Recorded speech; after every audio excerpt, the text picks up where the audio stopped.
لله نحمده ونستعينه ونستغفره ونعوذ بالله من شرور أنفسنا ومن سيئات أعمالنا من يهده الله فلا مضل له ومن يضلله فلا هادي له وأشهد أن لا إله إلا الله وحده لا شريك له وأشهد أن محمدا عبده ورسوله أرسله بالحق بشيرا ونذيرا وداعيا إلى الله بإذنه وسراجا منيرا أما بعد فإن خير الحديث كتاب الله وخير الهدي هدي محمد صلى الله عليه وسلم وشر الأمور محدثاتها وكل محدثة بدعة وكل بدعة ضلالة وكل ضلالة في النار أعوذ بالله من الشيطان الرجيم بسم الله الرحمن الرحيم قال تعالى في القرآن الحكيم ولو أن أهل القرى آمنوا واتقوا لفتحنا عليهم بركات من السماء والأرض ولكن كذبوا فأخذناهم بما كانوا يكسبون سورة الأعراف 96 নম্বর আয়াত وقال عز وجل ومن يتق الله يجعل له مخرجا ويرزقه من حيث لا يحتسب سورة الطلاق 2 এবং 3 নম্বর আয়াত وعن أبي هريرة رضي الله عنه قال رسول الله صلى الله عليه وسلم إن الله طيب لا يقبل إلا طيبا وإن الله أمر المسلمين كما أمر به المرسلين فقال يا أيها الرسل كلوا من الطيبات واعملوا صالحا وقال تعالى يا أيها الذين آمنوا كلوا من طيبات ما رزقناكم ثم ذكر الرجل يطيل السفر أشعث أغبر يمد يديه إلى السماء فقال يا ربي ومطعمه حرام ومشربه حرام وملبسه حرام وغذي بالحرام فأنى يستجاب له رواه مسلم رحمه الله সম্মানিত উপস্থিতি, সম্মানিত মুসল্লিবৃন্দ, প্রশংসা মাত্রই সেই মহামহিয়ান মহান রব্বুল ইজ্জাতের জন্য, আলামিনের জন্য, যার অশেষ মেহেরবানিতে আজ আমরা আপনাদের কারল সুরিচালা বাইতুত তাকওয়া জামি মসজিদে আল্লাহর ইবাদতের জন্য জুমার সালাতে উপস্থিত হতে পেরেছি। এজন্য আল্লাহর শুকরিয়া আদা করছি, আলহামদুলিল্লাহ।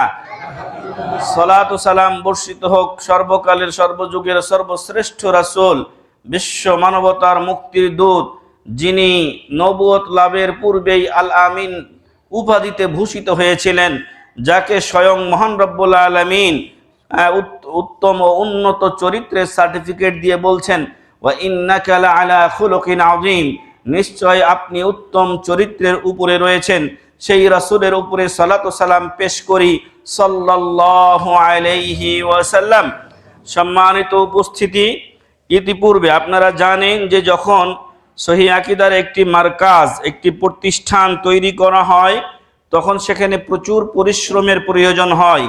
আল্লাহর নবী সাল্লাল্লাহু আলাইহি ওয়াসাল্লাম যখন মক্কায় ছিলেন, আল্লাহর ঘর মক্কা এটা তার সামনে উপস্থিত থাকা সত্ত্বেও কর্তৃত্ব তার হাতে ছিল না। মক্কার চতুর্দিকে 360টি মূর্তি ছিল। মক্কার ভিতরে ভাগ্য নির্ণয় করার যে ইশারা ইঙ্গিত, এগুলো ইব্রাহিম ইসমাইল আলাইহিমাস সালাম তাদের ছবি অঙ্কন করে সেগুলো দেওয়া ছিল, যা আল্লাহ রাসূল সাল্লাল্লাহু আলাইহি ওয়াসাল্লাম মক্কা বিজয়ের দিন এগুলোকে তিনি নষ্ট করেছিলেন এবং মূর্তিগুলোকে তিনি ভেঙে দিয়েছিলেন। কিন্তু এর আগে তার পক্ষে এটা সম্ভব হয়নি। যখন তিনি মদিনায় হিজরত করলেন, তখন সর্বপ্রথম যে কাজটি করলেন সেই কাজটি ছিল মসজিদে কুবা নির্মাণ করা। উনি এই কুবা এলাকায় সর্বপ্রথম উঠেছিলেন এবং সেখানেই তিনি প্রথম মসজিদ নির্মাণ করলেন মদিনার। আর সেই মসজিদটা হলো মসজিদে কুবা, যার বিশেষ একটি ফজিলত হলো রাসূল সাল্লাল্লাহু আলাইহি ওয়াসাল্লাম বলছেন মান তাতাহহারা ফি বাইতিহি সুম্মা আতা মসজিদ কুবা ফাসাল্লা ফিহি সালাতান ফালাহু আজরু উমরাতিন ফালাহু আজরু উমরাহ আও কুতিবাত লাহু আজরু উমরাহ। আল হাদিস। রাসূল সাল্লাল্লাহু আলাইহি ওয়াসাল্লাম বলছেন, যে ব্যক্তি নিজ বাড়িতে ওযু করে মসজিদে কুবাতে আসলো এবং এক ওয়াক্তের সালাত আদায় করলো, যে কোনো এক সালাত আদায় করলো। আপনি যদি সালাতের সময়ে যান তাহলে সালাত আদায় করবেন, আর যদি সালাতের সময় না হয় তাহলে তাহিয়াতুল মসজিদ 2 রাকাত আপনি সালাত সেখানে আদা করে আসবেন। বিনিময়ে আপনাকে দেওয়া হবে ফালাহু আজরু উমরাহ, তার আমলনামায় একটা কবুল উমরার সওয়াব লিখে দেওয়া হবে। সুবহানাল্লাহি ওয়া বিহামদিহি। অতএব সম্মানিত উপস্থিতি, রাসূল সাল্লাল্লাহু আলাইহি সাল্লাম মদিনাতে গেলেন, মসজিদে কুবা তৈরি করলেন এবং মাঝে মাঝেই তিনি এই মসজিদে কুবাতে আসতেন। মসজিদে কুবার ইতিহাস অত্যন্ত গভীর। মসজিদে কুবা এর ব্যাপারে রাসূল সাল্লাল্লাহু আলাইহি সাল্লামকে আল্লাহ তাআলা বলেছেন, লা মসজিদুন উসসিসা আলা তাকওয়া মিন আউয়ালি ইয়াউমিন। এই আয়াতটা লেখা আছে ওইখানে সামনে। মসজিদে কুবার ভিতরে মেহরাবে অথবা এই যে গম্বুজটা আছে এর ভিতরে লেখা আছে, লা মসজিদুন উসসিসা আলা তাকওয়া মিন আউয়ালি ইয়াউমিন আহাক্কু আন তাকুমা ফিহি রিজালুন ইউহিব্বুনা আন ইয়াতাতাহহারু আল্লাহু ইউহিব্বুল মুত্তাহহিরিন। এই মসজিদ যেটা প্রথম দিন থেকে তাকওয়ার উপরে নির্মিত হয়েছিল, সেই মসজিদে অবস্থান করা এটা বেশি আপনার জন্য উপযুক্ত, সেখানে থাকাই আপনার জন্য যুক্তিযুক্ত। কারণ মুনাফিকরা তার পাশে একটি মসজিদ নির্মাণ করে রাসূল সাল্লাল্লাহু আলাইহি ওয়াসাল্লামকে দিয়ে তা উদ্বোধনের চেষ্টা করেছিল। আল্লাহ তাআলা তাকে সেটা নিষেধ করেছিলেন এবং সম্ভবত তাবুক বা হুনাইনের যুদ্ধ থেকে ফিরে এসে রাসূল সাল্লাল্লাহু আলাইহি ওয়াসাল্লাম নিজে মদিনায় গিয়েছিলেন, কিন্তু একটা সেনাবাহিনীর টিম, মুজাহিদদের টিম প্রেরণ করে এই কাফেরদের, এই মুনাফিকদের যে মসজিদটা ছিল সেটাকে ভেঙে ফেলার নির্দেশ দিয়েছিলেন। বলার বিষয় ছিল, যখন একটা মসজিদ, একটা মাদ্রাসা, একটা প্রতিষ্ঠান তৈরি করা হয় তার পিছনে প্রচুর পরিশ্রমের দরকার হয়, আর্থিক সহযোগিতার দরকার হয়। আল্লাহর নবী সাল্লাল্লাহু আলাইহি সাল্লাম সেই কাজটি মসজিদে কুবাতে করার পরে সেখান থেকে রওনা হয়ে আসলেন মসজিদে নববীর স্থানে, এবং এই মসজিদ নির্মাণ করতে গিয়েও তাদের প্রচুর পরিশ্রম করতে হয়। যদিও সেই মসজিদটি তখন পাকা করা তাদের পক্ষে সম্ভব হয়নি, কিন্তু তারা প্রত্যেকেই নিজেরা মাটি বহন করেছেন। তারপরে এই খেজুরের যে ডাল ইত্যাদিতে ছাউনি দরকার হয়েছে, তারা নিজেরা সব কাজগুলোতে শরীক হয়েছেন। অনুরূপ সম্মানিত উপস্থিতি, আপনাদের অত্র এলাকার মধ্যে এই যে বাইতুত তাকওয়া জামে মসজিদ, এখানে একটা মাদ্রাসা সহ তৈরি হয়েছে, তো এটা সহজেই হয়ে যাবে, একদিনে 2 দিনে হয়ে যাবে এমনটি নয়। তবে 10-এর লাঠি 1-এর বোঝা, সবাই মিলে যদি আমরা এগিয়ে আসি তাহলে এটা সহজেই ইনশাআল্লাহ প্রতিষ্ঠিত করা সম্ভব হবে। কিন্তু সবাই যদি আমরা গা ছাড়া ভাব ধরে নেই তাহলে ওই বাদশার পুকুর পানি দিয়ে পুকুর ভরার মতো হবে। বাদশা কি বলেছিল, যে আমি দেখতে চাই আগামীকালকে সবাই তোমরা 1 কলস করে দুধ নিয়ে এসে আমার পাশের পুকুরটা ভরবে। সবাই মনে করছে সবাই তো দুধ নিয়ে আসবে, আমি পানি নিয়ে গেলে সমস্যা কি। তো এইভাবে পরের দিন দেখা গেল যে পুকুর ঠিকই ভরেছে, দুধে ভরেনি। সবাই মনে করছে সবাই তো কি নিয়ে যাবে, দুধ নিয়ে যাবে, আমি পানি নিয়ে গেলে সমস্যা কি। তো এইভাবে পানিতেই কিন্তু পুকুরটা ভরে গিয়েছিল। তো আপনি হয়তো ভাবছেন যে অমুকে সহযোগিতা করবে, আর অমুক ভাবছে যে আপনি সহযোগিতা করবেন, তাহলে মসজিদ আর মাদ্রাসা পড়ে থাকবে। কিন্তু আমরা সবাই যদি পরস্পর নিজের কল্যাণে, এটা আপনাদের আমাদের নিজেদের কল্যাণ, এটা অন্য কারো কল্যাণ নয়। আপনি যদি মসজিদ মাদ্রাসায় 10টা টাকা দান করেন, তো এটা কার আমলনামায় লেখা হবে? আপনার আমলনামায় লেখা হবে। যে দান করবে তার আমলনামায় লেখা হবে। এবং আল্লাহ তাআলা এই দানকে নিয়ে বসিয়ে রাখেন না, এই লোকটা আব্দুল্লাহ 10টা দেখি 10 টাকা দান করেছে, 10 নেকি লেখা হলো, এই 10 নেকি ফেলে রাখেন না মহান রব্বুল আলামিন। বরং আমরা যেরকম গরুর বাছুরকে লালন পালন করে বড় করি বিক্রি করার জন্য, ওইরকম আল্লাহ তাআলা আপনার এই নেকিকে বৃদ্ধি করতে থাকেন। এমনকি কিয়ামতের দিন আপনার সামনে আপনি দেখবেন 10 টাকার দান পাহাড় সম পরিমাণ হয়ে গেছে। সুবহানাল্লাহি ওয়া বিহামদি। এজন্য সম্মানিত ভাইয়েরা, বন্ধুরা, তো আমরা এই মসজিদকে সার্বিক সহযোগিতা করতে হবে, মাদ্রাসাকে সার্বিক সহযোগিতা করে, এটা আপনাদের আমাদের ইমানি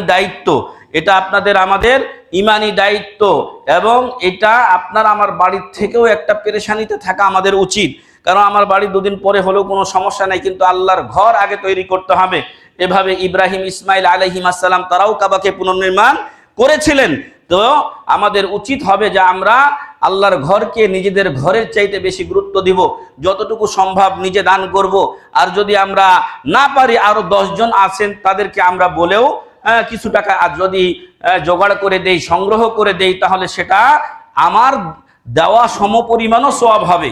মানে আপনাকে আমি বললাম, আপনি জানতেন না, আপনি আরেক মসজিদের মুসাল্লি, আপনাকে বলে আমি 500 টাকা আদায় করে দিয়েছি, 500 টাকা সমপরিমাণ নাকি আমিও পাবো, কারণ আমি ওসিলা ও মাধ্যম। এজন্য কেউ বসে থাকবেন না। যদি আমরা সবাই বসে থাকি তাহলে মসজিদটা তো আর হবে না, মাদ্রাসাটা তো ভালোভাবে চলবে না। প্রত্যেকটা মসজিদ মাদ্রাসার পিছনে বড় বড় ডোনার থাকে, যেখানে বড় ডোনার নাই আমরা 10 মিলি করি কাজ, হারি জিতি নাহিলাজ। আমরা 10 জন মিলে করব ইনশাআল্লাহ। রাজি আছি তো? আল্লাহ তৌফিক দান করুন, আল্লাহুম্মা আমিন। সম্মানিত উপস্থিতি, আমরা যেহেতু আর্থিক সহযোগিতা করতে বলেছিলাম, আপনারা আর্থিক সহযোগিতা অনেকেই করেছেন। আল্লাহ তাআলা তাদের আর্থিক সহযোগিতায় বারাকা দান করুন, আল্লাহুম্মা আমিন। তাদের অর্থনীতিতে আল্লাহ তাআলা আরো বৃদ্ধি করে দিন, আল্লাহুম্মা আমিন।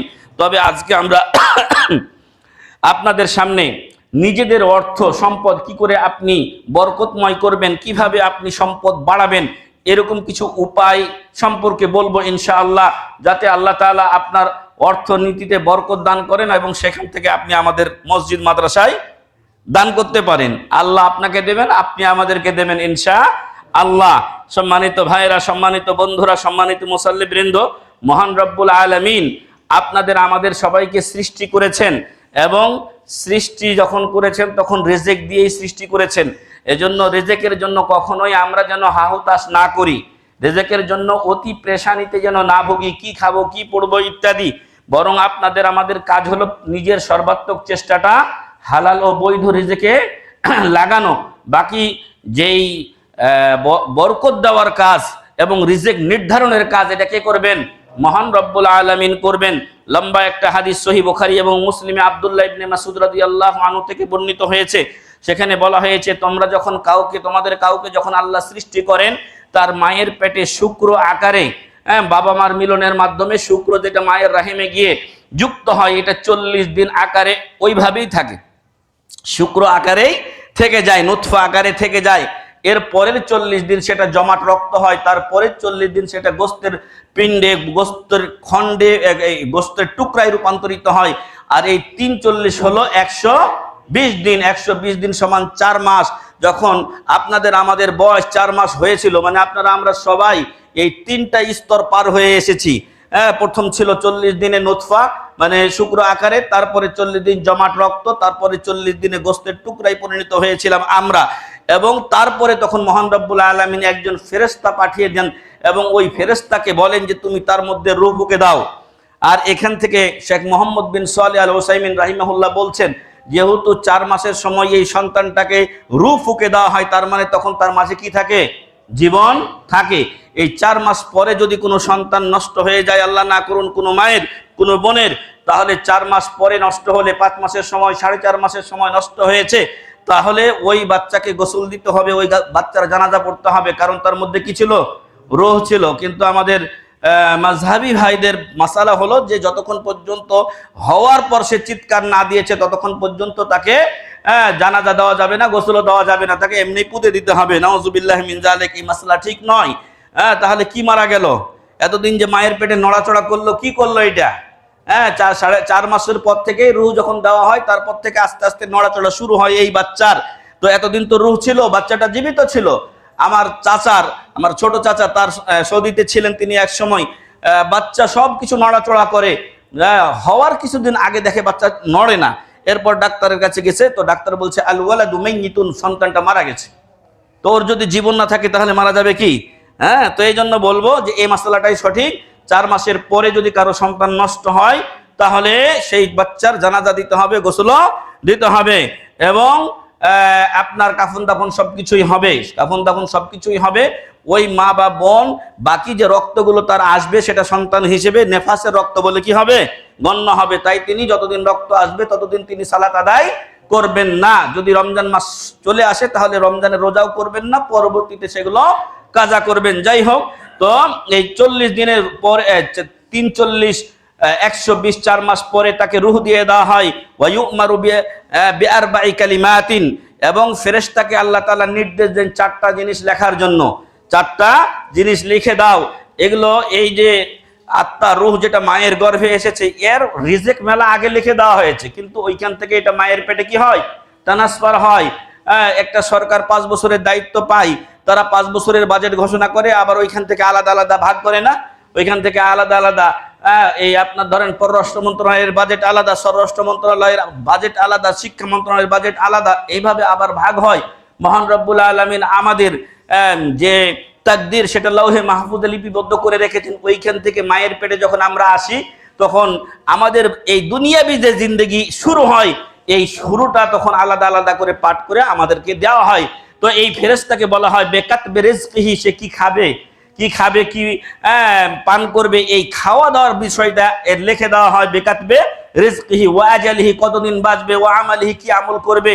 4 নম্বরে ওয়া শাকিয়ুন আও সাঈদুন, সে হতভাগা হবে না দুর্ভাগা হবে না সৌভাগ্যশীল হবে, এটাও লিখে দেওয়া হয়। সহিহ মুসলিমের হাদিস। ফলে সম্মানিত উপস্থিতি, বুখারীতেও আছে এই হাদিসটি। এইভাবে আমরা আপনারা সকলেই দুনিয়াতে এসেছি, আপনারা সকলেই এইভাবে দুনিয়াতে এসেছি, আমাদের রিজিক লিখে দেওয়া হয়েছে। তাই পেরেশান না হয়ে রিজিক আল্লাহ তাআলা তালাশ করতে বলেছেন। ইদা কুদিয়াতিস সালাতু ফান্তাশিরু ফিল আরদি ওয়াবতাগু মিন ফাদলিল্লাহ, নামাজের যখন ডাকা হবে ফাসআউ ইলা যিকরিল্লাহ, তখন আল্লাহর জিকিরে দ্রুত ছুটে আসো মসজিদ পানে, আর না হয়তো যেখানে নামাজের ব্যবস্থা আছে সেখানে তুমি নামাজ আদা করো। ফাইদা কুদিয়াতিস সালাতু ফান্তাশিরু ফিল আরদি ওয়াবতাগু মিন ফাদলিল্লাহ, নামাজ যখন শেষ হয়ে যাবে তখন তুমি জমিনে ছড়িয়ে পড়ো এবং আল্লাহর দেওয়া রিজিক তুমি তালাশ করতে থাকো। সুবহানাল্লাহি ওয়া বিহামদিহি। এই জন্য তালাশ করতে হবে রিজিক, আপনি বাসায় বসে থেকে আসবে না, এর জন্য প্রচেষ্টা চালাতে হবে, কিন্তু হাহুতাশ করা যাবে না। আপনি মুমিন, আপনি মুসলিম, আপনার এই ইয়াকিন ও বিশ্বাস থাকতে হবে যে আল্লাহ আপনাকে যখন সৃষ্টি করেছেন তখন আপনার রিজিকের ব্যবস্থা আল্লাহ করেছেন। সম্মানিত উপস্থিতি, এখন এই যে রিজিক, এটা তো আল্লাহ তাআলা দিবেন যেখানেই আপনি থাকেন না কেন। বরং একটা হাদিসে বলা হয়েছে লা তামুতু নাফসুন হাত্তা তাস্তাকমিলা রিজকাহা, কোন আত্মা ততক্ষণ মারা যাবে না যতক্ষণ তার রিজিক পূর্ণ না হবে। আপনি হয়তো ভাবছেন না খেয়ে মরে যাব, আপনার ভাগ্যে যে খাবারটা আছে ওটা যতক্ষণ না খাবেন আপনি ততক্ষণ মারা যাবেন না। আমাদের যেই প্রাক্তন সরকার ছিল সে কি কোনোদিন ভেবেছিল যে আমাকে এভাবে একাকী পালিয়ে গিয়ে ভারতে বসবাস করতে হবে, আমার দেশ ছেড়ে, আমার বাবা যেটা স্বাধীন করলো সেই দেশ ছেড়ে আমাকে পালিয়ে যেতে হবে? ওইখানে তার এই রিজিকগুলো ছিল, ওইখানে তার এই রিজিক ছিল, তাদের কৃতকর্ম তাদেরকে সেখানে পৌঁছে দিয়েছে। আরো কত কিরকম বিভিন্ন ধরনের মানুষ ছিল, কোথায় তাদের অহংকার, দাম্ভিকতা, তাদের কৃতকর্ম তাদেরকে এই পর্যায়ে নিয়ে এসেছে। তো যেটা আমি বলছিলাম, যার যেখানে যে কয়দিনের রিজিক আছে সেখানে আপনাকে পৌঁছতেই হবে, কোনো উপায় নেই। রিজিক আপনাকে খুঁজে খুঁজে বেরিয়ে আপনার পেটে ঢুকবে, তারপর আমরা এই দুনিয়া থেকে বিদায় নেব। তাই রিজিকের জন্য প্রেশার না হয়ে আল্লাহর উপরে আস্থা ভরসা রেখে আপনি আপনার কাজ করে যাবেন, আল্লাহর কাছে দোয়া করবেন। আজকের যে বিষয়গুলো আমরা উল্লেখ করব ইনশাআল্লাহ, সেই বিষয়গুলোর দিকে আপনারা খেয়াল রাখবেন, তাহলে ইনশাআল্লাহ আপনার রিজিকে আপনি বরকত লাভ করবেন, বরকত পাবেন ইনশাআল্লাহ, কোনো টেনশন থাকবে না। মহান রব্বুল আলামিন যেন আমাদের সকলের রিজিকে বারাকা দান করেন, আল্লাহুম্মা আমিন, এবং আল্লাহ যেন আমাদের সবাইকে হালাল রুজি দান করেন, আল্লাহুম্মা আমিন। তো আমরা যে কথা বলছিলাম যে কিভাবে আমি রিজিক পেতে পারি এবং বিশেষ করে বরকতময় রিজিক লাভ করতে পারি। 1 নাম্বার হচ্ছে তাআতুল্লাহি ওয়া রাসূলিহি সাল্লাল্লাহু আলাইহি ওয়াসাল্লাম, এবং এটা হলো আল্লাহ এবং তাদিও রাসূলের আনুগত্য করতে হবে, আল্লাহর কথা রাসূলের কথা মানতে হবে, আদেশ মানতে হবে, নিষেধ থেকে বিরত থাকতে হবে। তবে আল্লাহ তাআলা আপনাকে কি দেবেন? বরকতময় রিজিক দেবেন। কিভাবে? আল্লাহ তাআলা বলছেন সূরাতুল আরাফ 96 নম্বর আয়াত, ওয়ালাউ আন্না আহলাল কুরআ আমানু, যদি জনপদবাসী, এলাকার লোকজন, শহরের লোকজন, গ্রামের লোকজন তারা ঈমান আনতো, ওয়াত্তাকাউ, এবং তারা যদি আল্লাহকে সঠিকভাবে ভয় করত, লাফাতাহনা আলাইহিম বারাকাতিম মিনাস সামাই ওয়াল আরদ, তাহলে আমি আসমান এবং জমিন থেকে বরকতের দরজাগুলো তাদের জন্য খুলে দিতাম। সুবহানাল্লাহি ওয়া বিহামদিহি। যারা আল্লাহর সত্যিকারের বান্দা, আপনি গিয়ে দেখবেন অল্প আয় ইনকাম করে কিন্তু পেরেশান নেই, টেনশন নেই, অল্প হলেও ডাল ভাত খেয়ে, আলু ভর্তা দিয়ে ভাত খেলেও সে সুখে ও শান্তিতে আছে। মেলা মানুষ কোটিপতি কিন্তু তার ঘরে আপনি সুখ ও শান্তি পাবেন না। মনে করেন না যে ঢাকাতে আপনার 10 তলা বা অমুকের 5 তলা একটা বিল্ডিং আছে বলেই যে সে সুখে আছে, এমনটি নয়। টাকা থাকলেই সুখ পাওয়া যায় না, বরং সুখ আল্লাহ প্রদত্ত একটা জিনিস। আল্লাহ এই সুখ ও শান্তি তাদেরকে দেন যারা আল্লাহ ও রাসূলের আনুগত্য করে। আল্লাহ বলছেন সূরা আরাফ 96 নম্বর আয়াত, ওয়ালাউ আন্না আহলাল কুরআ আমানু ওয়াত্তাকাউ লাফাতাহনা আলাইহিম বারাকাতিম মিনাস সামাই ওয়াল আরদ। যদি জনপদবাসী এলাকার মানুষজন লোকজন তারা যদি ঈমান আনতো, তাদের রবকে সঠিকভাবে ভয় করত, তাহলে আমি আসমান এবং জমিনের বরকতের দরজা তাদের জন্য খুলে দিতাম। ওয়ালাকিন কাযযাবু ফাআখাযনাহুম বিমা কানু ইয়াকসিবুন। দুঃখজনক হলেও সত্য, অধিকাংশ মানুষ আল্লাহ ও রাসূলকে মিথ্যারোপ করেছে। এখনকার কাফের তো বাদই দেন, আমি আরেকদিন বলেছিলাম হয়তো 800 কোটি মানুষ যদি পৃথিবীতে হয়, 600 কোটি কাফের, এরা পুরোই দালালাম মুবিনা, স্পষ্ট গোমরাহিতে লিপ্ত আছে। তাদের হিসাব আপনি বাদই দিয়ে দেন। এরপর মুসলিম যারা আমরা আছি তারা সবাই কি সঠিক পথে আছি? তারা আমরা সঠিক পথে নেই, বরং কিছু মানুষ নামাজ রোজা করছে, এদের মধ্যেও ভুল ত্রুটি আছে, ভিন্ন পথ ভিন্ন মত আছে, গুমরাহি আছে। আর এদের বড় একটা অংশ, যদি 200 কোটি মুসলিম ধরেন, তাহলে নিম্নে আপনি 100 থেকে বরং 150 কোটি মুসলিম পাবেন যারা নামাজ রোজার সাথে কোনো সম্পর্ক রাখে না। আল্লাহ তাদের কথা বলছেন, দুঃখজনক হলেও সত্য, ওয়ালাকিন কাযযাবু, এরা আল্লাহ ও রাসূলকে মিথ্যারোপ করেছে। মুখে যতই কালিমা পড়ুক না কেন, আমল যখন সে করে না, তখন তার পড়া না পড়া সমান। এজন্য উলামা ইকরাম বলছেন, যে লোক পরকালে বিশ্বাসী বলে নিজেকে দাবি করে কিন্তু পরকালের জন্য সে আমল করে না, তার মানে সে পরকালকে বিশ্বাস করে না। যদি তার পরকালের ভয় থাকতো, পরকালের বিশ্বাস থাকতো, তাহলে অবশ্যই সে আমলও করত। আপনি যেমন আমি যেমন প্রত্যেকেই আমাদের পেটে বিশ্বাসী যে পেটে 2টা খানা দিতে হবে, পরিবারের লোকজন আছে, সকালে ফজরের সময় ওঠার পরেই আপনাদের আমাদের চিন্তা হয় ডিউটিতে আমাকে যেতে হবে। ঠিক ওইরকম ভাবে যদি আল্লাহ পরকালে কেউ বিশ্বাসী হতো, তাহলে সকালবেলা উঠে আগে ফজরের নামাজটা পড়তো। অনেক লোক চলে যাচ্ছে মসজিদের সামনে দিয়ে, কিন্তু ওর তৌফিক হয় না মসজিদে ঢুকে 2 রাকাত অন্তত ফরজ নামাজটা পড়ে যাবে। এজন্য সম্মানিত ভাইয়েরা, আল্লাহ তাআলা বলছেন, ওয়ালাকিন কাযযাবু, মানুষের চরিত্র হয়েছে বিপরীতমুখী, তারা আল্লাহ ও রাসূলকে মিথ্যারোপ করেছে। ফাআখাযনাহুম বিমা কানু ইয়াকসিবুন, ফলে আমি তাদের কৃতকর্মের দরুন তাদেরকে পাকড়াও করেছি। পাকড়াও আল্লাহ তাআলা 1 দিন 2 দিনে করেন না, আল্লাহ ঢিল দেন। যখন চরম পর্যায়ে পৌঁছে যায়, তখন মহান রব্বুল আলামিন তাদেরকে গ্রেফতার করেন। কিছুদিন পূর্বে ইরানের প্রেসিডেন্ট, পররাষ্ট্রমন্ত্রী, স্বরাষ্ট্রমন্ত্রী 8-10 জন মিলে একসাথে মরে গেছে। আপনি কি মনে করছেন এমনি? হয়তো তাদের এমন কোনো চরম পাপ ছিল যার কারণে আল্লাহ তাদের পাকড়াও করেছেন। বাশার আল আসাদ নামে এক শয়তান, বড় শিয়া রাফেজি শয়তান। আমরা হয়তো জানি না শিয়াদের আকীদা কি। আমার স্নেহের আব্দুল মালিক আহমদ মাদানী একটা বই লিখেছে। আমার বন্ধুবর মাসুদুর রহমান বলছিলেন আসার সময় যে এই বইটা খুবই আমাদের জরুরি দরকার। আসলে জরুরি দরকার, শিয়াদের সম্পর্কে আমাদের কোনো জ্ঞানই নেই। বাশার আল আসাদ সিরিয়ার যে প্রেসিডেন্ট ছিল, সেও পালাইছে রাশিয়াতে, সে পালিয়ে গেছে তার দেশ ছেড়ে, কিন্তু তার আগে দেশটার 12টা বাজিয়ে গেছে। মহান রব্বুল আলামিনের পাকড়াও নিজ মাতৃভূমি থেকে তাকে পালিয়ে যেতে হয়েছে এই জনগণের ভয়ে। সম্মানিত উপস্থিতি, তো মানুষের চরিত্র হলো এরকম, আমাদেরটাও পালিয়েছে, অসংখ্য মানুষ পালিয়েছে আমাদের। ওয়ালাকিন কাযযাবু ফাআখাযনাহুম বিমা কানু ইয়াকসিবুন। আল্লাহ এভাবেই পাকড়াও করেন, এভাবেই আল্লাহ তাআলা ধীরে ধীরে ধ্বংস করেন। আল্লাহ তাআলা অনেক লোকের ধ্বংস দুনিয়াতে নাজিল করে দিয়েছেন। আল্লাহ তাআলা বলছেন, তাব্বাত ইয়াদা আবি লাহাবিন ওয়া তাব্বা মা আগনা আনহু মালুহু ওয়া মা কাসাব সায়াসলা নারান যাতা লাহাবিন ওয়া ইমরাআতুহু হাম্মালাতাল হাতাব ফি জিদিহা হাবলুম মিন মাসাদ। আবু লাহাব এবং তার স্ত্রীর জ্বলন্ত অগ্নিতে পরকালে তারা পুড়বে, এটা আল্লাহ তাআলা দুনিয়াতে আয়াত নাজিল করে জানিয়ে দিয়েছেন। আর সবচেয়ে আরো কঠিন এক সত্য হলো যে যখন সে মারা যায়, তার শরীরে পোকা ধরেছিল, তার সন্তানরা তাকে তার কোনো খোঁজ খবর নেয় নাই। বলা হয়েছে যে তাকে মেথর ডেকে মাটিতে পুঁতে দেওয়া হয়েছিল, তাকে খাবার দেওয়া হতো বহু দূর থেকে, কারণ শরীরে তার দুর্গন্ধ আসতো। নাউজুবিল্লাহি মিন যালিক। এভাবেই আল্লাহ বলছেন ফাআখাযনাহুম বিমা কানু ইয়াকসিবুন, এভাবেই আল্লাহ পাকড়াও করেন। সেটা আমাদের বিষয় না। তাহলে 1 নাম্বার বিষয় যেটা বললাম আপনাদেরকে, রিজিকে যদি আমরা বরকত চাই, তাহলে আল্লাহ ও রাসূলের কি করতে হবে? আনুগত্য করতে হবে, আদেশ মানতে হবে, নিষেধ থেকে দূরে থাকতে হবে। এটা হলো 1 নাম্বার।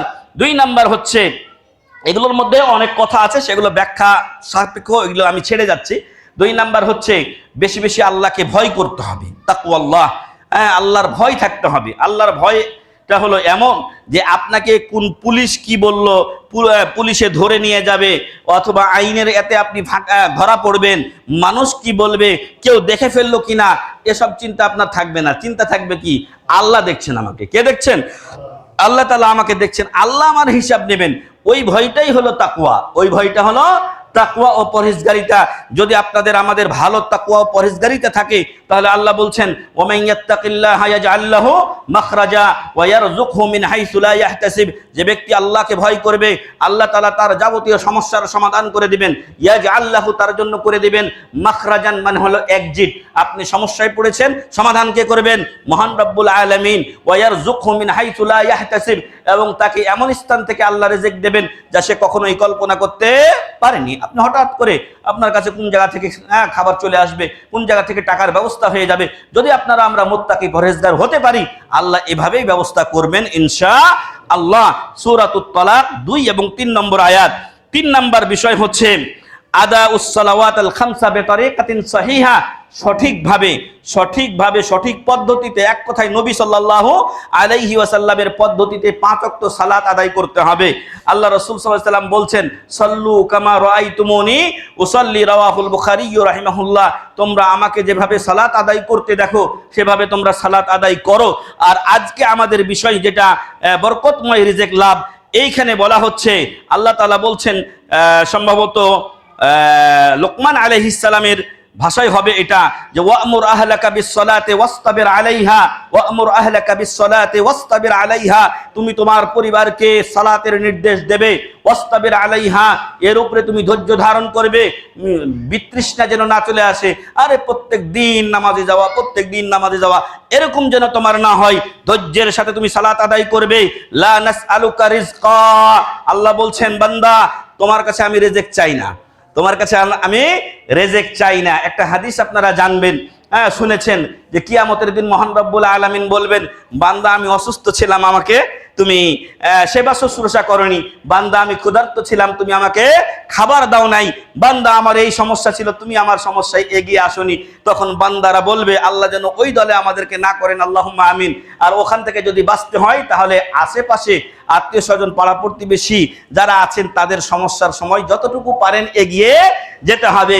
মহান রব্বুল আলামিন বলছেন যে হে বান্দা, আমার অমুক বান্দা অসুস্থ ছিল, যদি তুমি তাকে দেখতে যেতে, তাহলে সেটা আমাকেই দেখা হতো। অমুক বান্দা ক্ষুধার্ত ছিল, তাকে খাবার দিলে সেটা আমাকেই দেওয়া হতো। মহান রব্বুল আলামিনের খাবারের কোনো প্রয়োজন নেই। তিনি আমাদেরকে সৃষ্টি করেছেন তার ইবাদতের জন্য। আল্লাহর কোনো ইবাদতের প্রয়োজন আছে কি? নো, আল্লাহর কোনো ইবাদতের প্রয়োজন নেই। আল্লাহ বলছেন কুল হুয়াল্লাহু আহাদ, বলে দাও আল্লাহ এক, অদ্বিতীয়, আল্লাহুস সামাদ, আল্লাহ অমুখাপেক্ষী। আপনাদের আমাদের ইবাদতের কোনো প্রয়োজন মহান রব্বুল আলামিনের নেই। এটা হলো পরীক্ষা, আমরা আল্লাহর ইবাদত করি কিনা। যদি কোনো বান্দা আল্লাহর ইবাদত করে, আল্লাহ তাআলা আপনাদের আমাদের আদি পিতা আদম আলাইহিস সালামকে জান্নাত থেকে বের করে দিয়েছিলেন, আবারও জান্নাতে ফিরিয়ে দেওয়া হবে। আর যদি ইবাদত না করে, তাহলে জাহান্নামে দিয়ে দেওয়া হবে শয়তানের সাথে, নাউযুবিল্লাহি মিন যালিক। তো সম্মানিত উপস্থিতি, যে কথা বলছিলাম, যে আমাদের ইবাদতের দরকার আল্লাহর নেই, কিন্তু মহান রব্বুল আলামিন তার কোনো খাবারেরও প্রয়োজন হয় না, কোনো কিছুরই দরকার নেই। আর যদি দরকার হতো, তাহলে তিনি রব হওয়ার যোগ্যতা রাখতেন না। যে মুখাপেক্ষী হয় অন্যের, সে রব হওয়ার যোগ্যতা রাখে না। মহান রব্বুল আলামিনের কোনো কিছুরই মুখাপেক্ষিতা বা অন্যের কাছে কোনো প্রয়োজন নেই, বরং আমরা সবাই তার মুখাপেক্ষী। আল্লাহ বলছেন লা নাসআলুকা রিজকা, বান্দা তোমার কাছে আমি রিজিক চাই না। নাহনু নারযুকুকা, আমি তোমাদেরকে রিজিক দিয়ে থাকি। নাহনু নারযুকুকা, আমি তোমাদেরকে রিজিক দিয়ে থাকি। ওয়াল আকিবাতু লিত্তাকওয়া, আর শেষ পরিণাম ভালো হবে মুত্তাকি ও পরহেজগারদের জন্য। তো সম্মানিত উপস্থিতি, তাহলে আমাদেরকে 5 ওয়াক্ত সালাত জামাতের সাথে আদায় করার চেষ্টা করতে হবে। কাজে কর্মে জামাত মিস হয়ে গেছে, আপনি যেখানে পারবেন সেখানেই আপনি যত দ্রুত সম্ভব এই সালাত আদায় করে নিন। ইনশাআল্লাহ আল্লাহ তাআলা আপনার রিজিকে বারাকা দান করবেন। সূরাতুত তাহা 132 নম্বর আয়াত। এরপরে 4 নম্বর বিষয় হচ্ছে সূরাতুল বাকারা নিয়মিত পাঠ করা। সূরাতুল বাকারা নিয়মিত পাঠ করা, লম্বা এটা হাদিস এখানে বর্ণিত হয়েছে। তাহলে আপনার বাড়িতে ইনশাআল্লাহ বরকত আসবে। আরো আপনার বাড়িতে দুষ্ট জিন এবং জাদু টোনা এগুলো কোনো কাজ হবে না। কেউ যদি জাদু টোনা ইত্যাদি করে, আর আপনি যদি নিয়মিত আপনার বাড়িতে, আপনার বাড়ির লোকজন, আপনি, ছেলে মেয়েরা, স্ত্রী মিলে সূরা বাকারা নিয়মিত তেলাওয়াত করেন, ওই বাড়িতে শয়তানি কোনো কাজ স্থান পাবে না। কেউ জাদু করলেও জাদুতে কাজ হবে না। এজন্য ওই ফ্রান্স আর জার্মানি কোন দিককার নাকি বড় বড় ইয়ারা আছে, জাদুকরেরা আছে, তারা বলছে মুসলিম ব্যক্তি যে নিয়মিত সকাল সন্ধ্যার জিকির করে, 5 ওয়াক্ত ফরজ নামাজের পরে যে জিকিরগুলো আছে এগুলো করে, তাদের উপরে জাদু করতে আমরা প্রায় অপারগ। আল্লাহু আকবার। এভাবে আল্লাহ তাআলা হেফাজত করেন। লম্বা হাদিসের সার কথাটা আপনাদের শুনিয়ে দেই। আল্লাহ রাসূল সাল্লাল্লাহু আলাইহি ওয়াসাল্লাম থেকে বর্ণিত হয়েছে, আবু উমামা আল বাহিলি বলছেন, আমি আল্লাহ রাসূল সাল্লাল্লাহু আলাইহি ওয়াসাল্লামকে বলতে শুনেছি, ইকরাউল কুরআন, ইকরাউল কুরআন। আর আমরা হলাম হাজারনাল কুরআন। ইকরাউল কুরআন, তোমরা কোরআনকে তেলাওয়াত করো বেশি বেশি। ফাইন্নাহু ইয়াতি ইয়াউমাল কিয়ামাতি শাফিআন লিআসহাবিহি, কারণ কোরআন কিয়ামতের দিন কোরআনের পাঠকের জন্য কি করবে? শাফাআত করবে। সুবহানাল্লাহি ওয়া বিহামদি। কিন্তু আমাদের নবী সাল্লাল্লাহু আলাইহি ওয়াসাল্লাম কি বলেছেন? ইয়া রাব্বি ইন্না কওমি ইয়া রাব্বি ইন্না কওমি ইত্তাখাযু হাযাল কুরআনা মাহজুরা। হে আমার রব, আমার সম্প্রদায় এই কোরআনকে পরিহার করেছে, পরিত্যাগ করেছে। আজকে কয় বাড়িতে ফজরের পর উঠে কোরআন তেলাওয়াত হয়? আজকে আমাদের বাড়িগুলোতে ওই যে ছোটকালে একটা গজল শুনতাম, তাকের উপরে তুলে রাখলাম আল কোরআন, আর মাকড়সাতে জাল পেড়েছে বলে নিয়েছি সন্ধান। এই তো আমরা নতুন যুগের নতুন মুসলমান। কোরআনের উপরে ময়লার পর ময়লা আবর্জনা পড়ে গেছে। এই কোরআন আবার কখন খোলা হবে? রমজান আসলে খোলা হবে। রমজান আসলে তখন খতম দেওয়া হবে। এর আগে আর এই কোরআনে হাত পড়ছে না। নাউজুবিল্লাহ। এটা যেন না হয়, সবাই নিজ নিজ বাড়িতে একটু সময় নির্ধারণ করে দেবেন। ডাক্তার জাকির নাইকের অফিসে শুনেছি তার প্রথম আধা ঘন্টার ডিউটি হলো কোরআন পড়তে হবে। আসে প্রথম আধা ঘন্টা কোরআন পড়ো, তারপর অন্যান্য কাজ। কতই না সুন্দর সিস্টেম। তো যাই হোক, এটাও একটা শিক্ষা। আপনারা, আমরা চেষ্টা করবো ইনশাআল্লাহ আমাদের বাড়িগুলোতে বেশি বেশি কোরআন তেলাওয়াত করার জন্য। সূরাতু আলে ইমরান আর সূরাতু বাকারা, এই দুইটি কিয়ামতের দিন যারা এই দুটোকে ঠিকভাবে পাঠ করবে তাদের পক্ষে লড়াই করবে মহান রব্বুল আলামিনের সাথে। তাহাজ্জানি আন আসহাবিহিমা, যদি তাদের পাঠকদের কোনো সমস্যা হয় তাদের পক্ষ নিয়ে আল্লাহর সাথে তারা বাদানুবাদ করবে। সুবহানাল্লাহ। তারপরে শেষাংশে আপনাদের আমাদের আজকের বিষয়ের সাথে শেষাংশ বেশি সংশ্লিষ্ট। সেখানে বলা হচ্ছে ইকরাউ সূরাতাল বাকারা, তোমরা সূরা বাকারা পাঠ করো। ফাইন্না আখযাহা বারাকাতুন, কারণ এটা গ্রহণ করা, এটাকে পড়া, এটার অর্থ জানার চেষ্টা করা, ব্যাখ্যা জানার চেষ্টা করা, এটা হচ্ছে বরকত। ওয়া তারকাহা হাসরাতুন, আর এটা ছেড়ে দেওয়াটা হলো এই পরিতাপের আফসোসের বিষয়। আর ওয়ালা তাস্তাতিউহাল বাতালা, আর জাদুকর যারা আছে, যদি আপনার বাড়িতে এই সূরা বাকারা পড়া হয় তাহলে জাদুকরেরা আপনার বাড়িতে কুপ্রভাব বিস্তার করতে পারবে না। রাওয়াহু মুসলিম, সহিহ মুসলিমের হাদিস। তাহলে আমরা 4 নাম্বার আমাদের বরকতময় রিজিকের একটা উপায় হলো কোরআন বেশি বেশি পাঠ করব আমরা আমাদের বাড়িতে, খাস করে সূরাতুল বাকারা পাঠ করব। এতে বরকত যেমন আসবে তেমন আপনি ইনশাআল্লাহ নিরাশ হবেন না। সাথে জাদুকর এবং অন্যান্য জাদুটনা ইত্যাদি যারা তাবিজ কবজ করে আপনার রিজিককে বাধাপ্রাপ্ত করতে চায় তারাও কোনো কাজ করতে পারবে না ইনশাআল্লাহ। 5 নাম্বার বরকতময় জিনিস হচ্ছে বা বরকতময় রিজিক লাভের উপায় হলো বিররুল ওয়ালিদাইনি ওয়া সিলাতির রাহিম, পিতামাতার সহিত সদ্ব্যবহার করা। পিতামাতার সহিত সদ্ব্যবহার করা, আত্মীয়দের সাথে সদ্ব্যবহার করা। মনে রাখবেন, পিতামাতা ছাড়া আপনার এই দুনিয়াতে আসা সম্ভব ছিল না। আল্লাহ স্রষ্টা, আর সৃষ্টি করেছেন কার মাধ্যমে? বাপ মার মাধ্যমে। আপনি হয়তো বলেন যে আমার বড় ভাইকে সব জমি দিয়ে দিল, আপনি হয়তো বলেন আমি যা দেই মা তার মেয়েকে দিয়ে দেয়। আব্দুর রাজ্জাক বিন ইউসুফ হাফিজাহুল্লাহর আলোচনা আছে এই মর্মে, শুনে দেখবেন। আপনার মা আর বাপ কি করলো সেটা আপনার দেখার বিষয় না। আপনাকে আপনার বাপ মার খেদমত করতে হবে। টাকা পয়সা দিয়ে পারেন, যখন যতটুকু যেভাবে সম্ভব আপনি যত তাদের খেদমত করবেন সেটাই আপনার জন্য কল্যাণকর, সেটা আপনার উপরে ফরজ। আল্লাহ তাআলা বলছেন ওয়াকাদা রাব্বুকা আল্লা তা'বুদু ইল্লা ইয়্যা ওয়া বিল ওয়ালিদাইনি ইহসানা, তোমার রবে ফয়সালা করে দিয়েছেন আল্লাহ ছাড়া কারো ইবাদত করবে না, আর পিতামাতার সাথে কি করবে? সৎ ব্যবহার করবে। বাপ মারা যে আপনাদের আমাদেরকে মানুষ করে দিয়েছেন, ওর ঋণটা কি শোধ করতে পারবো? এই যে একটু আগে বলছিলাম মায়ের পেটে যে 9 মাস 10 মাস থেকে আসছি, তার ঋণ শোধ করতে পারবো? তাহলে এই মায়ের কাছে আপনি কি চান? হতভাগা নির্বোধ বোকার দল, এই মায়ের গায়ে হাত তোলে, এই মাকে, এই মায়ের ছোট পেটটার ভিতরে আপনার 10 মাসের জায়গা হয়েছিল, বাসস্থান হয়েছিল, কিন্তু আপনার বিশাল বাড়িতে একজন মা উনি আনকালচার্ড হয়ে যান, ওইখানে মায়ের কোনো স্থান হয় না। নাউজুবিল্লাহ। হতভাগার দল মরলেই তাদের জন্য কঠিন শাস্তি অপেক্ষা করছে। সম্মানিত উপস্থিতি, এজন্য পিতামাতার কাছে আর কি পেতে চান আপনারা? যা ওনারা করেছেন তার জন্য তাদের যদি আজীবন আপনি খেদমত করেন, খেদমত করে শেষ করা যাবে না। আপনারা তো মেলা আগেই ওই যে রচনা পড়েছেন না, এক ঢোক দুধের দাম কাটিয়া গায়ের চাম, জুতা বানাইয়া দিলেও মায়ের ঋণ পরিশোধ হবে না গো। তো মায়ের ঋণ কি করে আপনি পরিশোধ করবেন? বাপকে যদি আপনি বাপের ঋণ আপনি পরিশোধ করতে পারবেন না, একটা হাদিসে বলা হয়েছে যদি সন্তান বাপকে দাস অবস্থায় পায় আর কিনে যদি তাকে আজাদ করে তাহলে তার ঋণ শোধ হতে পারে। সে দাস প্রথা আছে এখন। হ্যাঁ, কি করে আপনি বাপের ঋণ শোধ করবেন? তবে হ্যাঁ, বাপ মা মানুষ, তাদের ভুল হতে পারে।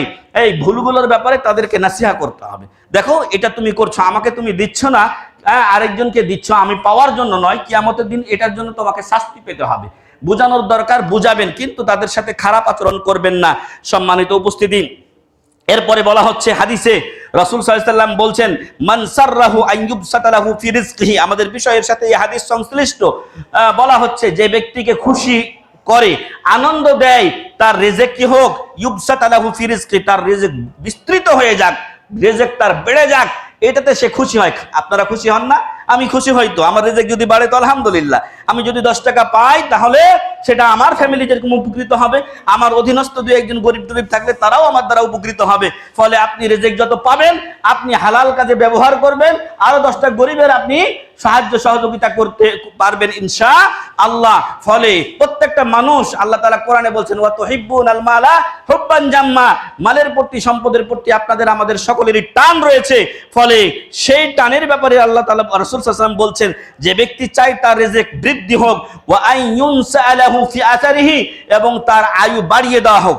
মানে আপনাদের আমাদের যে আয়ু লিখে দেওয়া হয়েছে ওটা তো আর বাড়বে না, কিন্তু ওটাতে কি হয়, বরকত হয়। আয়ুতে কি হয়, বরকত হয়। কিভাবে বরকত হয়? অল্প সময় বাঁচলেও আপনি দীর্ঘ আমল করতে পারেন। আপনি এমন আমল অল্প টাইমে করতে পারেন যে একজন হয়তো 50 বছরে সেটা করতে পারে না। সাদ বিন মুআদ রাদিয়াল্লাহু আনহু, তার জানাজায় এত অধিক পরিমাণ ফেরেশতা হাজির হয়েছিল যে আল্লাহ রাসূল সাল্লাল্লাহু আলাইহি ওয়াসাল্লাম পা রাখার জায়গা পাচ্ছিলেন না। ইসলামের বয়স কয় বছর ছিল জানেন কি? 6 বছর। 30 বছর বয়সে ইসলাম গ্রহণ করেছেন, 36 বছর বয়সে মারা গেছেন। মাত্র 6টা বছর পেয়েছেন ইসলামে। কি জীবন গড়লেন যে ফেরেশতা এত হাজির হয়েছে, রাসূল সাল্লাল্লাহু আলাইহি ওয়াসাল্লাম এইভাবে হাঁটছেন, পাটা পুরা রাখতে পারছেন না। আল্লাহু আকবার। শাইখুল ইসলাম ইমাম ইবনে তাইমিয়া রাহিমাহুল্লাহ, যার নামে আমাদের ভাইয়েরা অসংখ্য অপবাদ দিয়ে থাকে, এই লোকটি দৈনিক তার জীবনীতে যদি আমরা খেয়াল করি তাহলে দৈনিক 40 পৃষ্ঠার মতো করে বই লিখেছে। দৈনিক 40 পৃষ্ঠা করে বই লিখেছে। আপনারা আমরা 40 পৃষ্ঠা কি পড়ি? আরে 4 পাতাও তো পড়া হয় না মনে হয় আমাদের অনেকের। 4 পাতাও অনেকের আমাদের পড়া হয় না, অত 40 পৃষ্ঠা করে দৈনিক বই লিখে গেছেন। আল্লাহু আকবার। এইগুলো হলো জীবনের মধ্যে, হায়াতের মধ্যে বরকত হওয়া। একজন একই বয়সে 50 বছর বাঁচছে, আব্দুল্লাহ জাহাঙ্গীর রাহিমাহুল্লাহ 55 বছর বয়সে মারা গেছেন, কিন্তু যেই খেদমত করে গেছেন অনেকজন ওই 55 দুগুণা 110 বছর বাঁচলেও সেটা করতে পারেনি, উল্টো আরো বেদাত চালু করে গেছেন। নাউজুবিল্লাহি মিন যালিক। এই জন্য বলবো, আপনার আমার আয়ুতে যদি আমরা বরকত চাই, আমরা যদি রিজিকে বরকত চাই, আল্লাহ রাসূল সাল্লাল্লাহু আলাইহি ওয়াসাল্লাম একটা শব্দ বলছেন, ফালইয়াসিল রাহিমাহু, সেজন্য আত্মীয়তার বন্ধন রক্ষা করে। আর আত্মীয়তার বন্ধন 1 নাম্বার বাপ মা, তারপরে ভাই বোন, আশেপাশে যত আপনি দূরে যাবেন, নিকট আত্মীয় থেকে শুরু করে সবার সাথে যতটুকু সম্ভব আপনি সম্পর্ক রক্ষা করবেন। যাকে যতটুকু সাহায্য সহযোগিতা করা সম্ভব সেটা করবেন, আপনার সাধ্যের বাইরে নয়। তবে অনেক সময় আপনি সাহায্য করতে না পারলেও মন থাকার কারণে আল্লাহ আপনাকে এমনি নেকি দিয়ে দিবেন ইনশাআল্লাহ। যে ব্যক্তি ভালো নেকি, কোনো ভালো কাজের নিয়ত করে, নিয়তের সাথে সাথে কি করা হয়, 1 ভাগ নেকি লিখে দেওয়া হয়। যখন এটা কমপ্লিট করে তখন এটা 10-এ উন্নীত করে দেওয়া হয়। সুবহানাল্লাহ। 5 নাম্বার, এটা হলো বুখারীর হাদিস। 6 নাম্বার, আল ইনফাকু ফি সাবিলিল্লাহ। আল ইনফাকু ফি সাবিলিল্লাহ, আল্লাহর রাস্তায় ব্যয় করা। আল্লাহ রাস্তায় ব্যয় করা। আমরা আজকে আলোচনার বিষয়টা কেন নিয়েছিলাম? কারণ যাতে আল্লাহ তাআলা আপনাদের আমাদের রিজিকে বারাকা দান করেন, এই উপায়গুলো গ্রহণ করবেন, আর তারপরে ইনশাআল্লাহ সেই টাকা থেকে আল্লাহ তাআলার রহমতে মসজিদে এবং বিশেষ করে বাইতুত তাকওয়া মসজিদ ও মাদ্রাসা এইখানে আপনারা দান করবেন। আল্লাহ যেন তৌফিক দান করেন, আল্লাহুম্মা আমিন। আর সেই সূত্রে 6 নম্বর বিষয়টা চলে আসছে আল্লাহর রাস্তায় ব্যয় করা। আল্লাহর রাস্তায় ব্যয় করা। আল্লাহ রাসূল সাল্লাল্লাহু আলাইহি ওয়াসাল্লাম বলছেন, মা মিন ইয়াউমিন ইউসবিহুল ইবাদু ফিহি, যখন বান্দারা সকাল করে, এমন কোন দিন নাই যেই দিন বান্দারা সকাল করে। তো প্রতিদিনই তো আমরা সকাল করি, যেদিন সকাল হবে না সেদিন কি হবে? কিয়ামত হবে। তখন সূর্য পশ্চিম দিগন্তে উদিত হবে, আর তখন ডুববে না সূর্য। তো এই জন্য যেটা বলা হচ্ছে যে ওয়ায়ুস ইসবিহুল ইবাদু ফিহি ইল্লা মালাকান ইয়ানজিলান, যখন সকাল হয় তখন প্রত্যেকদিন 2 জন ফেরেশতা এই দুনিয়াতে আল্লাহর পক্ষ থেকে আগমন করেন। কয়জন ফেরেশতা? 2 জন ফেরেশতা এই দুনিয়াতে আগমন করেন। ফায়াকুলু আহাদুহুমা, তাদের 2 জনের একজন বলে থাকেন, আল্লাহুম্মা আতি মুনফিকান খালাফা, হে আল্লাহ, যারা তোমার রাস্তায় মসজিদে মাদ্রাসায় দ্বীনি কাজে গরিব মিসকিনকে দান করে, আতি মুনফিকান খালাফা, যে আল্লাহ রাস্তায় ব্যয় করে তার ব্যয়ের সাথে সাথে ওকে আবার দাও। 10 টাকা দান করে দিয়েছেন, ওই 10 টাকা আবার আল্লাহর পকেটে ঢুকিয়ে দাও, কোন দিক না কোন দিক দিয়ে, বরং আরো বেশি দেন মহান রব্বুল আলামিন। আর এক আয়াতে আল্লাহ তাআলা বলছেন, সম্ভবত সূরা বাকারার আয়াত হবে এটা, ইয়ামহাকুল্লাহুর রিবা ওয়া ইউরবিস সাদাকাত, কেউ যদি সুদের সাথে নিজের অর্থনীতিকে জড়িয়ে দেয় তাহলে আস্তে আস্তে এই ব্যক্তির অর্থ সম্পদ শেষ হয়ে যাবে, নিঃশেষ হয়ে যাবে। মাহাকায়ামহুকু হলো শুধু বরকতহীন হওয়া নয়, বরং এই লোক একদিন নিঃস্ব হয়ে যাবে। ওয়া ইউরবিস সাদাকাত, আর মহান রব্বুল আলামিন আল্লাহর রাস্তায় যদি কেউ দান করে তাহলে সাদকার মাধ্যমে, দানের মাধ্যমে আল্লাহ তাআলা মাল বাড়িয়ে দেন, মাল বাড়িয়ে দেন। অতএব সম্মানিত উপস্থিতি, এখানে বলা হলো যে একজনের এক ফেরেশতা বলেন, আল্লাহুম্মা আতে মুনফিকান খালাফা, তোমার রাস্তায় আল্লাহ যে দান করে ওকে আরো বেশি বেশি টাকা পয়সা ধন সম্পদ দিয়ে দাও। ওয়া ইয়াকুলুল আখার, আর আরেকজন বলতে থাকে, আল্লাহুম্মা আতে মুমসিকান তালাফা, হে আল্লাহ, যে টাকা ধরে থাকে, জানছে মসজিদে ইমাম সাহেব, খতিব সাহেব, মসজিদের দায়িত্বশীলরা বলছে, মাদ্রাসার দায়িত্বশীলরা বলছে পকেটে টাকা আছে, তারপরও দেয় না, আতে মুমসিকান তালাফা, তাহলে ওই টাকাটা তো একদিন খরচ হবে কিনা?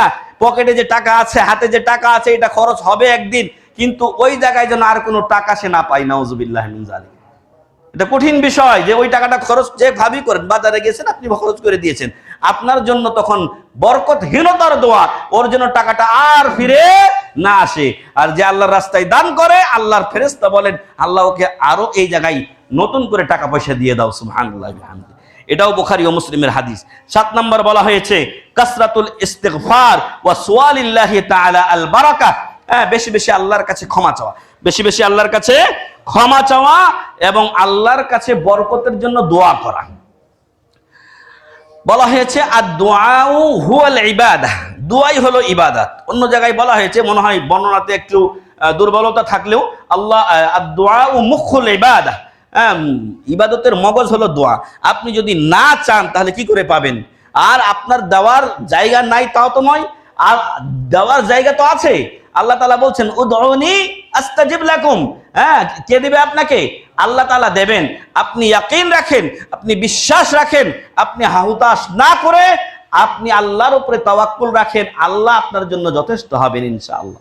আল্লাহ তাআলা বলছেন, ওয়া মান ইয়াতাওয়াক্কাল আলাল্লাহি ফাহুয়া হাসবুহ, যে আল্লাহর উপরে আস্থা রাখে, ভরসা রাখে, আল্লাহ তার জন্য যথেষ্ট হয়ে যাবেন ইনশাআল্লাহ। ফলে মুসলিম ভাই ও বোন, আপনি কেন হতাশ করবেন? আপনার পেরেশানির কিছুই নেই, আপনার রব তো আছেন। আপনি আপনার রবের কাছে চান, আপনার রবের কাছে চান, আপনার রব আপনার ব্যবস্থা করে দেবেন ইনশাআল্লাহ। এজন্য বলা হচ্ছে বেশি বেশি আল্লাহর কাছে ক্ষমা চাইতে হবে। আর 2 নম্বর, আল্লাহর কাছে রিজিকও তালাশ করতে হবে দোয়ার মাধ্যমে। আল্লাহ বলছেন, উদউনি আস্তাজিব লাকুম, তোমরা আমাকে ডাকো, আমি তোমাদের ডাকে সাড়া দেব। আরেক জায়গায় বলা হয়েছে, সূরা রোজার আয়াতগুলোর একটু শেষের দিকে এসে বলা হয়েছে, ওয়া ইযা সালাকা ইবাদি আন্নী ফাইন্নী করিব উজিবু দাওয়াতাদ দাঈ ইযা দাআনি, আমার বান্দা যদি আমার সম্পর্কে তোমাকে জিজ্ঞাসা করে বলে দাও, ফাইন্নী করিব, আমি খুব কাছে আছি। উজিবু দাওয়াতাদ দাঈ, আহ্বানকারীর আহ্বানে আমি সাড়া দেই। ফালিয়াস্তাজিবু লি, ওরা যেন আমার ডাকে সাড়া দেয়। আল্লাহ কি বলছেন? হাইয়া আলাস সালাহ হাইয়া আলাল ফালাহ, কার ডাক? এটা আল্লাহর পথের ডাক। আপনি এখানে সাড়া দেবেন না তো আপনার ডাকে কিভাবে আল্লাহ সাড়া দেবেন? এজন্য বান্দার দায়িত্ব হলো আল্লাহর কাছে চাওয়া। ভাই সবার কাছে চাইলে বেজার হয়। আপনি যত বড় ধনী লোকের কাছে যান না, একবার হয়তো কোনো রকম দিয়ে দিবে, আর একবার যাইবেন আপনাকে দেখা মাত্রই যদি চেনা থাকে তাহলে মনে মনে বিষাবে, এই লোকটা আবার আসছে, ওকে তো একবার দিয়েছিলাম। কিন্তু রব্বুল আলামিনের কাছে যদি আপনি না চান তাহলে আল্লাহ বেজার হন। আল্লাহু আকবার। উনি বরং বলে দিয়েছেন তার দরজা উন্মুক্ত করে দিয়ে, উদউনি আস্তাজিব লাকুম, তোমরা আমাকে ডাকো আমি তোমাদের ডাকে সাড়া দেব। ফালিয়াস্তাজিবু লি ওয়াল ইউমিনু বি লাআল্লাহুম ইয়ারশুদুন, তারা যেন আমার উপরে বিশ্বাস রাখে, ঈমান রাখে, বিশ্বাস রাখে, এবং তারা যেন আমার ডাকে সাড়া দেয়। আল্লাহর ডাকে সাড়া দেওয়া হলো আল্লাহর দ্বীন মেনে চলা, যাতে করে তারা সঠিক পথ প্রাপ্ত হয়। তাহলে আজকে আমরা এই বিষয়গুলো বলছিলাম আপনাদের সামনে, যাতে বরকতময় রিজিক রয়েছে। আর এই হাদিসে বলা হচ্ছে, ইবনে আব্বাস, আব্দুল্লাহ ইবনে আব্বাস রাদিয়াল্লাহু আনহুমা বলছেন, ক্বালা রাসূলুল্লাহ সাল্লাল্লাহু আলাইহি সাল্লাম, মান লাজিমাল ইস্তিগফার, যে ব্যক্তি সব সময় বেশি বেশি আস্তাগফিরুল্লাহ পড়ে। রাসূল সাল্লাল্লাহু আলাইহি সাল্লামের উপরে শেষ দিকে সূরা নাজিল হয়েছে, সূরাতুন নাসর, এবং সেখানে বলা হয়েছিল যে ফাসাব্বিহ বিহামদি রাব্বিকা ওয়াস্তাগফির, তুমি তোমার রবের প্রশংসা সহ পবিত্রতা ঘোষণা করো। তখন থেকে আল্লাহ রাসূল সাল্লাল্লাহু আলাইহি ওয়াসাল্লাম রুকু সাজদাতে একটা দোয়া বেশি বেশি পড়তেন, কি সুবহানাকা আল্লাহুম্মা রাব্বানা ওয়া বিহামদিকা আল্লাহুম্মা গফিরলি। এই দোয়াটা রাসূল সাল্লাল্লাহু আলাইহি ওয়াসাল্লাম বেশি বেশি পড়তেন, আমরাও পড়তে পারি। এছাড়াও পড়তে পারেন সুবহানাল্লাহ ওয়ালহামদুলিল্লাহ লা ইলাহা ইল্লাল্লাহু আল্লাহু আকবার, এই দোয়াগুলো, এবং বিশেষভাবে ক্ষমা চাওয়ার দোয়াগুলো আপনারা পড়তে পারেন। সাইয়্যিদুল ইস্তিগফার আছে একটা, এটা যদি আপনি রাতের বেলা পড়ে মারা যান তাহলে রাতে আপনি জান্নাতি। দিনের বেলা পড়ে যদি ওই দিনে কারো মৃত্যু হয় তাহলে সে ব্যক্তিও কোথায় যাবে? জান্নাতে যাবে ইনশাআল্লাহ। রাসূল সাল্লাল্লাহু আলাইহি ওয়াসাল্লাম বলছেন, মান লাজিমাল ইস্তিগফারা জাআলাল্লাহু লাহু মিন কুল্লি দাইকিন মাখরাজা, জাআলাল্লাহু লাহু মিন কুল্লি দাইকিন মাখরাজা, যে ব্যক্তি নিয়মিত আল্লাহর কাছে ক্ষমা প্রার্থনা করবে আল্লাহ তার যাবতীয় সমস্যার সমাধান করে দিবেন। ওয়া মিন কুল্লি হাম্মিন ফারাজা, আর যত চিন্তা ও টেনশন আছে আল্লাহ এগুলো দূর করে দেবেন। ওয়া ইয়ারযুকহু মিন হাইসু লা ইয়াহতাসিব, এবং সে তাকে আল্লাহ তাআলা এমন স্থান থেকে রিজিক দেবেন যা সে কখনোই কল্পনা করতে পারে না। এটা সুনানে আবু দাউদের হাদিস। তো সম্মানিত উপস্থিতি, সময় আমাদের শেষের দিকে, আর এতক্ষণ আমরা 7টি বরকতময় রিজিক লাভের উপায় বললাম। আল্লাহ যেন এগুলো অবলম্বন করে আমাদেরকে হালাল এবং বরকতময় রিজিক লাভে ধন্য করেন। আল্লাহুম্মা আমিন। আল্লাহ তাআলা আপনাদের আমাদেরকে ভালো রাখুন। আল্লাহুম্মা আমিন। ওয়া আখিরু দাওয়ানা আনিল হামদুলিল্লাহি রাব্বিল আলামিন।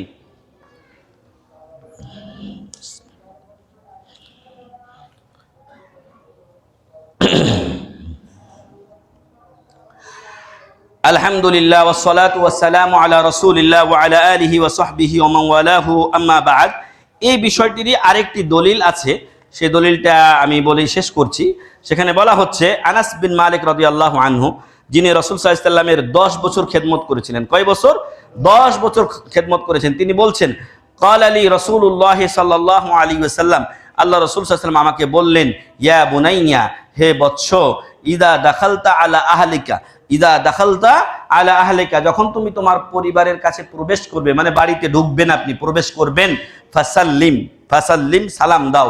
এটা আমরা অন্য বাড়িতে গিয়ে দিলেও অনেক সময় নিজের বাড়িতে তেমন একটা আমল দেখা যায় না আমাদের ভিতরে। আপনার বাড়িতেও আপনি সালাম দেবেন। হ্যাঁ, আনাস রাদিয়াল্লাহু আনহু কি কে শিখাচ্ছেন? মুহাম্মদ সাল্লাল্লাহু আলাইহি ওয়াসাল্লাম, ইদা দাখালতা আলা আহলিকা, তুমি যখন তোমার বাড়িতে প্রবেশ করবে, ফাসাল্লিম, তখন তুমি সালাম দাও। ইয়াকুন বারাকাহ, বারাকাতান আলাইকা ওয়া আলা আহলিক, তাহলে এটা তোমার এবং তোমার পরিবার, ওয়া আলা আহলি বাইতিক, তোমার ও তোমার বাড়িওয়ালাদের উপরে বরকতময় হবে। সুবহানাল্লাহি ওয়া বিহামদি। এটা তিরমিজির হাদিস। তাহলে এই বিষয়গুলো আমরা ইনশাআল্লাহ আমল করব, এবং আল্লাহ তাআলা, যেমনটি আমি শুরুতে বলছিলাম যে আল্লাহ তাআলা আপনাদেরকে যতটুকু তৌফিক দিয়েছেন এই মসজিদ মাদ্রাসার দিকে খেয়াল রাখবেন, আর আল্লাহ তাআলা যেন আপনাদের আমাদের সকলের রিজিকে বারাকা দান করেন। আল্লাহুম্মা আমিন। এবং আল্লাহ তাআলা যেন আপনাদের আমাদের যাদের অর্থনৈতিক সমস্যা আছে সেগুলো যেন আল্লাহ দূর করে দেন। আল্লাহুম্মা আমিন। যাদের কাজ নেই আল্লাহ যেন তাদেরকে ভালো কাজ মিলিয়ে দেন। আল্লাহুম্মা আমিন। আর সদা সর্বদা খেয়াল রাখবেন, কখনোই হারাম পথে যাবেন না, হারাম পথে যাবেন না। দুদিন পরে হলো আল্লাহর উপরে ভরসা রাখলে আল্লাহ একটা ব্যবস্থা করবেন ইনশাআল্লাহ। একটা হাদিস বা প্রবাদ বলা হয়েছে, মান তারাকা শাইআন লিল্লাহি আওয়াদাহুল্লাহু খায়রাম মিনহু, যদি কোনো বান্দা আল্লাহর সন্তুষ্টির জন্য কোনো জিনিস পরিহার করে তাহলে আল্লাহ তার বিনিময়ে উত্তম উত্তম তার ব্যবস্থা করে দেবেন, তার থেকে উত্তম ব্যবস্থা করে দেবেন।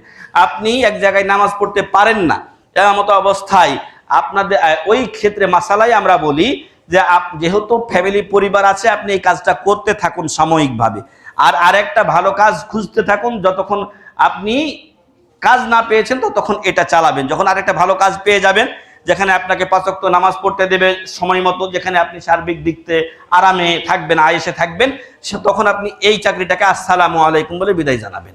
তো কখনোই হারাম পথে পা বাড়াবেন না, হালাল পথে থাকার চেষ্টা করবেন। আল্লাহ আপনার রিজেকে বারাকা দান করবেন, উত্তম রিজেকেরও ব্যবস্থা করবেন ইনশাআল্লাহ। আর মুমিনের জীবনে ভাই সাময়িক কিছু তো পরীক্ষা আসবে, বিপদ আপদ আসতেই পারে, তার জন্য আপনার হাউতাস করলেই তো শেষ। মুমিন তার তকদিরে বিশ্বাসী, মুমিন তার তকদিরের ভালো মন্দে বিশ্বাসী। আমি 10 দিন ভালো খেয়েছিলাম, 2 দিন নাও থাকতে পারে আমার বাসাতে। আয়েশা রাদিয়াল্লাহু আনহা বলছেন, রাসূল সাল্লাল্লাহু আলাইহি ওয়াসাল্লাম নরম রুটি আর গোশত বা তরকারি দিয়ে লাগাতার 3 দিন আমাদের বাড়িতে খাবার জোটে নেই। কতটা বছর, 63 বছর এই জিন্দেগিতে রাসূল সাল্লাল্লাহু আলাইহি সাল্লাম, বিশেষ করে নবুয়তের 23 বছর জিন্দেগিতে আয়েশা রাদিয়াল্লাহু আনহা থেকে যখন থেকে বিয়ে হয়েছে, উনি বলছেন যে না, আমরা লাগাতার 3 দিন, মানে 3 তারিখে কয় সন্ধ্যা হয়, 9 সন্ধ্যা, এই 9 সন্ধ্যা রুটি আর ভালো কোনো তরি তরকারি আমরা নিয়মিত খেয়েছি, এমনটি হয়নি। আর আমাদের তো আলহামদুলিল্লাহ এগুলো ছাড়ান নেই, কিন্তু ওনাদের তুলনায় আমাদের ইবাদতের খবর নেই, ওনাদের তুলনায় আমাদের ইবাদতের খবর নেই। আমরা ওই হাঁটুর নিচে পড়ে আছি, ওনাদের বরং টাকনার নিচে পড়ে আছি। যাই হোক, এজন্য হাহুতাশ না করে আল্লাহর কাছে উত্তম রিজেকের ব্যবস্থা তালাশ করবেন, চাইবেন, নিজে খোঁজ নেবেন, ইনশাআল্লাহ আল্লাহ ব্যবস্থা করবেন। আল্লাহ যেন আমাদের রিজেকে বারাকা দান করেন, আল্লাহুম্মা আমিন। আল্লাহ আমাদের উত্তম রিজেকের ব্যবস্থা করে দিন, আল্লাহুম্মা আমিন। আমাদের মধ্যে যাদের অসুখ বিসুখ বালা মুসিবত আছে, আল্লাহ সেগুলো দূর করে দিন, আল্লাহুম্মা আমিন। আল্লাহ তাআলা আমাদেরকে ভালো রাখুন, হেফাজতে রাখুন, সুস্থ রাখুন, আল্লাহুম্মা আমিন। আল্লাহ তাআলা যেন আমাদেরকে আজকের যে বিষয়গুলো বললাম তার উপরে আমল করার তৌফিক দান করেন, আল্লাহুম্মা আমিন। অত্র মসজিদ ও মাদ্রাসা ইতিপূর্বে আমরা যেভাবে বলছিলাম যে আপনারা সাপ্তাহিক 50 টাকা হলেও মসজিদের জন্য দিবেন, মাসিক 100, 150, 200 যা হয় মাদ্রাসার জন্য দেওয়ার চেষ্টা করবেন। আল্লাহ যেন সেটার তৌফিক দান করেন, আল্লাহুম্মা আমিন। আল্লাহ তাআলা আমাদের অল্প দান হলো সেটাকে কবুল করে নিন, আল্লাহুম্মা আমিন। আল্লাহ তাআলা আমাদের উভয় জাগতিক জীবন মঙ্গলময় করুন, আল্লাহুম্মা আমিন। আল্লাহ তাআলা যেন দুনিয়াতে আমাদেরকে তাওহীদ ও সুন্নাহর উপরে কায়েম রাখেন, আল্লাহুম্মা আমিন। আল্লাহ তাআলা যেন আমাদেরকে তাওহীদের উপরে মৃত্যু দান করেন, আল্লাহুম্মা আমিন। আল্লাহ তাআলা যেন আমাদের কবরকে জান্নাতের টুকরা বানান, আল্লাহুম্মা আমিন। আল্লাহ যেন পরকালে আমাদেরকে লাঞ্ছিত অপমানিত না করে জান্নাতুল ফেরদাউস নসিব করেন, আল্লাহুম্মা আমিন। মহান রব্বুল আলামিন, আমাদের দেশে তুমি সুখ ও শান্তি দান করো, আল্লাহুম্মা আমিন। হে আল্লাহ, আমাদের দেশকে নিয়ে যারা চক্রান্ত করে তাদের গলায় তুমি ফিরিয়ে দাও, আল্লাহুম্মা আমিন। তাদের চক্রান্তে তাদেরকে তুমি ধ্বংস করে দাও, আল্লাহুম্মা আমিন। আল্লাহ, আমাদের দেশে এমন লোকদেরকে তুমি দায়িত্ব দাও যারা ইসলাম এবং দশের জন্য কাজ করবে, আল্লাহুম্মা আমিন। মহান রব্বুল আলামিন, আমাদের অনেক আত্মীয় স্বজন মুমিন মুমিনাত মুসলিমাত দুনিয়া ছেড়ে চলে গেছেন, আল্লাহ তুমি তাদের কবরকে জান্নাতের টুকরা বানিয়ে দাও, আল্লাহুম্মা আমিন। আল্লাহ, আমাদেরকে কিয়ামতের দিন তুমি জান্নাতুল ফেরদাউস নসিব করি, আল্লাহুম্মা আমিন। রব্বানা যালামনা আনফুসানা ওয়া ইল্লাম তাগফির লানা ওয়া তারহামনা লানাকুনান্না মিনাল খাসিরিন। রব্বানা আতিনা ফিদ দুনিয়া হাসানাহ ওয়া ফিল আখিরাতি হাসানাহ ওয়া কিনা আযাবান নার। ربنا اغفر لنا ولإخواننا الذين سبقونا بالإيمان ولا تجعل في قلوبنا غلا للذين آمنوا ربنا إنك رؤوف رحيم. اللهم أعز الإسلام والمسلمين وأذل الشرك والمشركين ودمر أعداءك أعداء الدين يا رب العالمين. اللهم انصر من نصر دين محمد صلى الله عليه وسلم واجعلنا منهم واخذل من خذل دين محمد صلى الله عليه وسلم ولا تجعلنا منهم. عباد الله رحمكم الله، إن الله يأمركم بالعدل والإحسان وإيتاء ذي القربى وينهى عن الفحشاء والمنكر والبغي يعظكم لعلكم تذكرون. ولذكر الله تعالى وأولى وعز وجل وهم أكبر والله يعلم ما تصنعون. وقوموا إلى صلاتكم يرحمكم الله.